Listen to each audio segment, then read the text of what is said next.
Pronto, é agora. E essa aula, nossa aula 18.1, e nós vamos revisar os nossos conteúdos da unidade 1, tá bom, galera? Então a gente já tem uma grande trajetória, muitas informações, e aí a gente vai apresentar para vocês quais foram os assuntos abordados dentro dessa unidade 1, tá? Eu sou a professora Tabita Maciel, estou aqui juntinho com vocês. Vamos lá? Olhar nosso material? Então, aula 18.1, revisão geral da unidade 1. E a gente trabalhou sobre o estudo da biologia e a sua origem, a origem da vida, características gerais dos seres vivos. Nós falamos sobre a diversidade de ocupação dos seres vivos. Nós falamos do método científico, quão importantes são essas etapas do método científico. Falamos sobre a hipótese da origem da vida, parte 1 e 2, das origens até o dia de hoje. E também falamos sobre o tempo geológico. Apresentamos também para vocês os reinos dos seres vivos, parte 1, 2 e 3. E falamos sobre os vírus, componentes inorgânicos da célula, componentes orgânicos da célula, parte 1, 2 e 3. E falamos sobre a introdução da citologia, que é uma visão geral da célula, parte 1. Ok, galera? Então vamos lá. Então, na aula 5.1, nós apresentamos aí sobre hipótese sobre a origem da vida, parte 1, geração espontânea, a biogênese, teoria da biogênese, os experimentos de Redd, experimentos de Needham e Spallanzani. Ok? Então, olha só.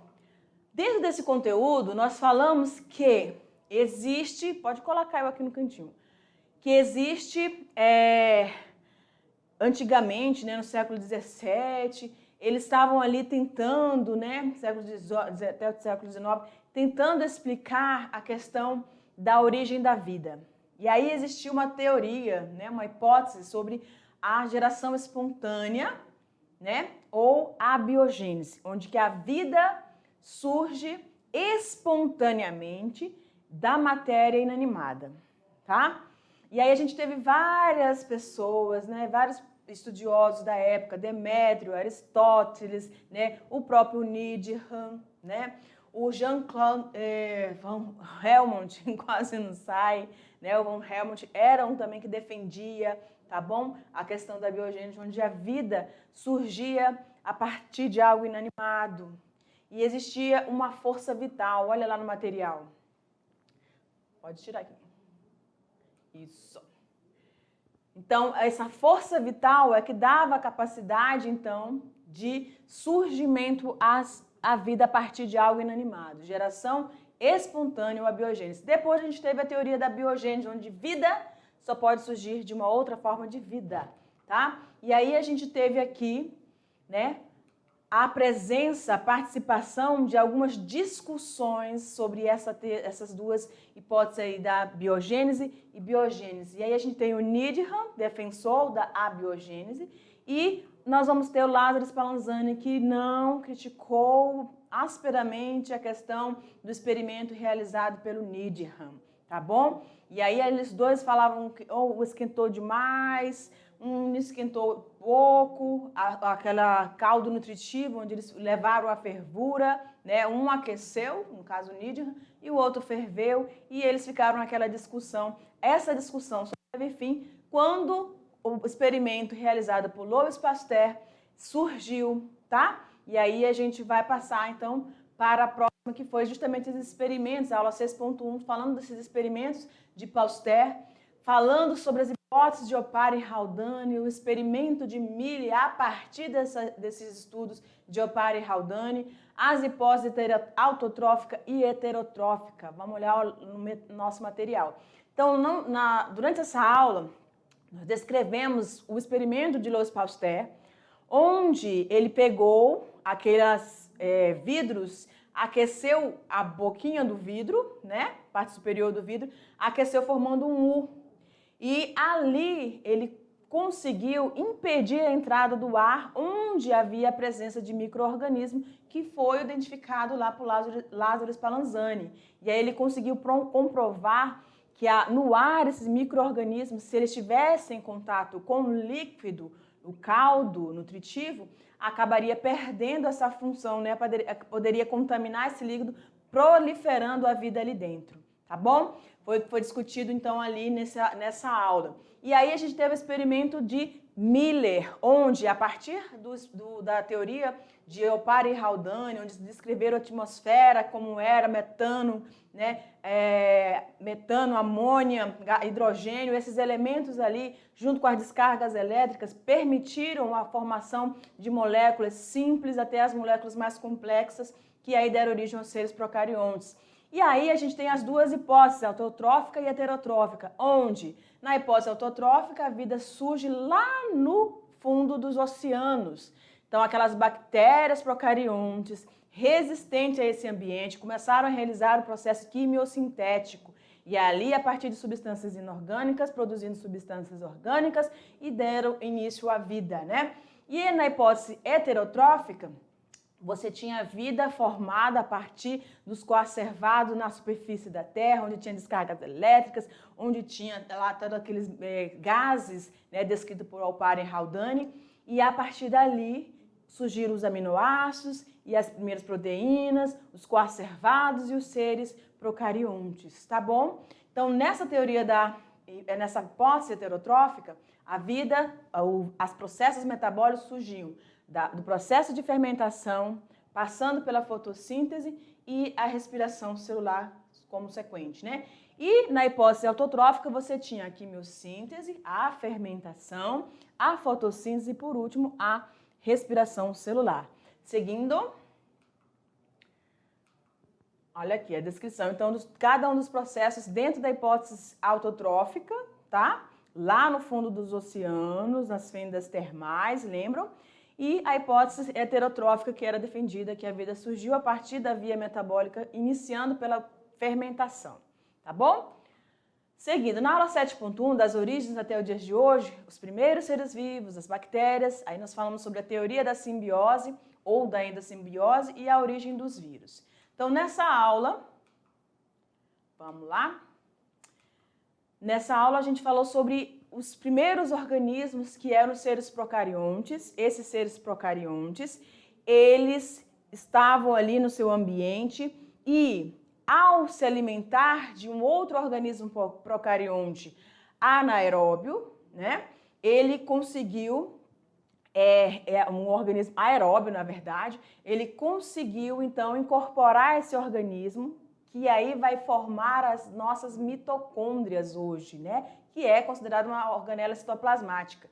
Mas você tinha aí dessas mitocôndrias, então, você tinha a formação dessa nova estrutura, tá? A partir de uma célula procariótica, certo? De um organismo procarionte, você tem englobamento, né? A incorporação de um outro organismo e essa vida, né? Dentro de outra vida, essa endossimbiose permitiu que esse organismo ficasse ali e se tornasse uma estrutura desse ser. Ou seja, passasse a se tornar uma célula, uma organela citoplasmática, que é a mitocôndria.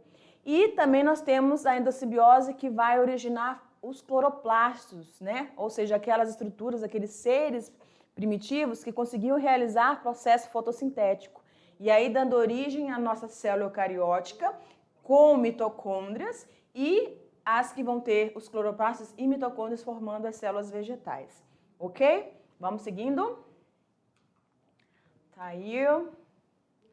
E a gente falou sobre a origem dos vírus também nessa aula. E aí, olha aqui para mim. Nessa aula, quando a gente falou sobre a origem dos vírus, a gente viu que existem 3 teorias para esse surgimento.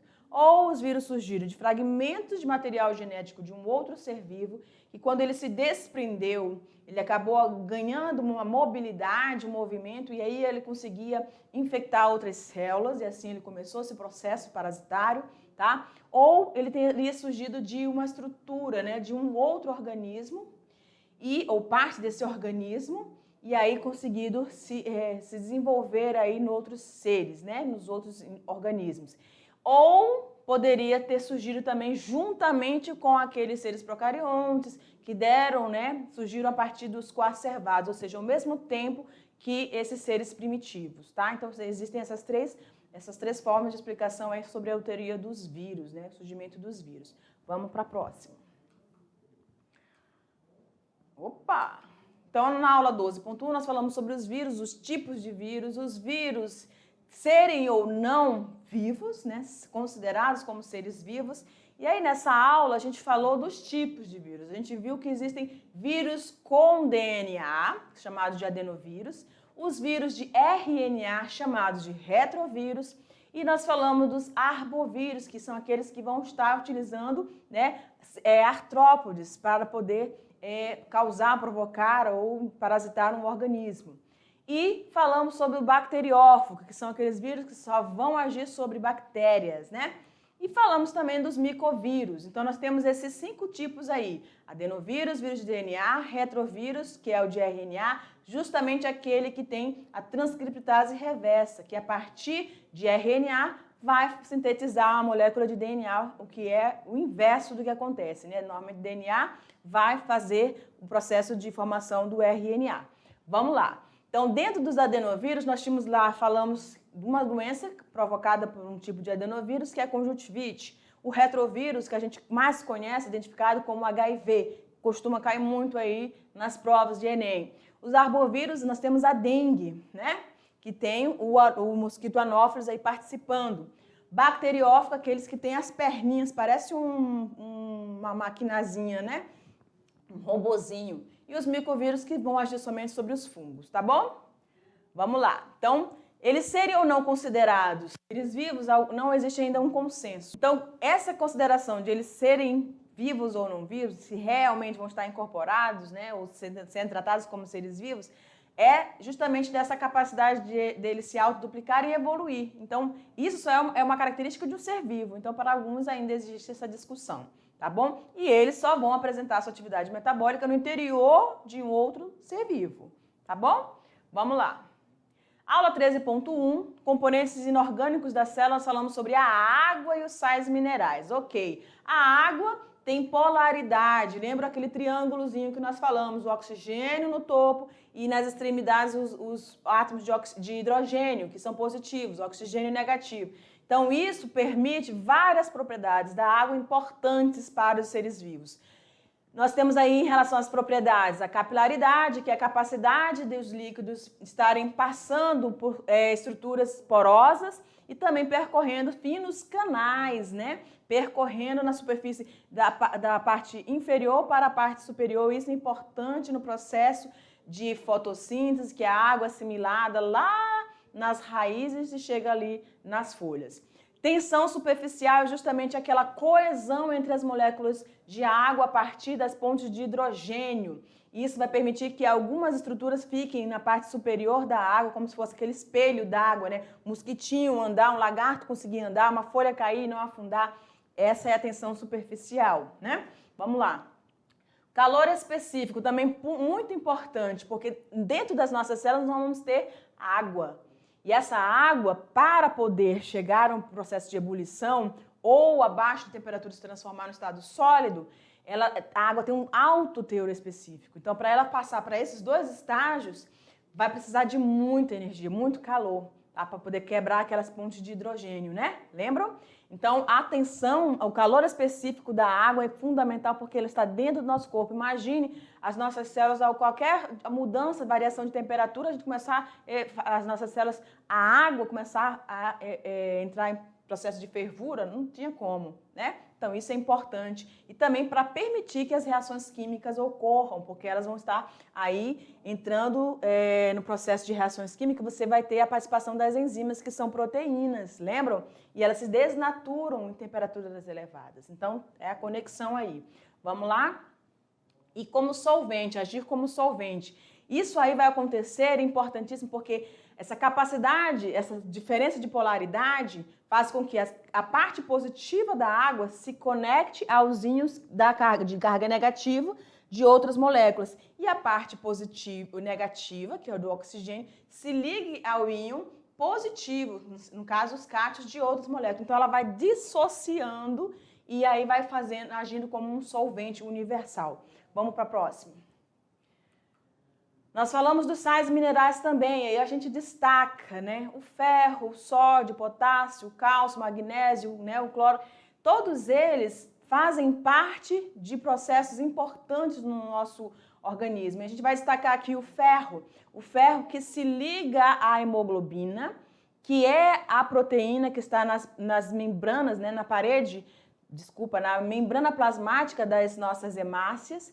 E aí ele consegue, essa conexão entre o ferro e a hemoglobina, consegue permitir a fixação do oxigênio e o transporte de sangue ocorre no nosso organismo. O magnésio ele é importante porque ele vai estar participando ali da composição da clorofila, que vai permitir os seres autotróficos realizar esse processo, liberando oxigênio para a atmosfera e do qual nós fazemos uso, né? Todos os outros seres vivos aeróbicos. Vamos lá? Ok, na aula 14.1, nós temos os componentes orgânicos da célula 1, os carboidratos. Ok, o que a gente falou sobre os carboidratos? A gente falou que eles são a fonte primária de energia, tá? Principal função dos carboidratos, fornecer energia para as nossas reações químicas, né? Para o nosso organismo, para o nosso metabolismo, enfim. Então, nós temos 3 tipos, os monossacarídeos, os oligosacarídeos e os polissacarídeos. Entre os monossacarídeos, a gente destacou ali os que têm 5 carbonos, que formam as pentoses. Aí nós vamos ter os ácidos nucleicos, RNA e o DNA. Lembram? Que vai diferenciar, uma das diferenças desses ácidos nucleicos, do RNA para o DNA, é justamente o açúcar que formam, certo? Porque ele é formado por açúcar, por um grupo fosfato e por uma base nitrogenada. A gente viu isso na aula.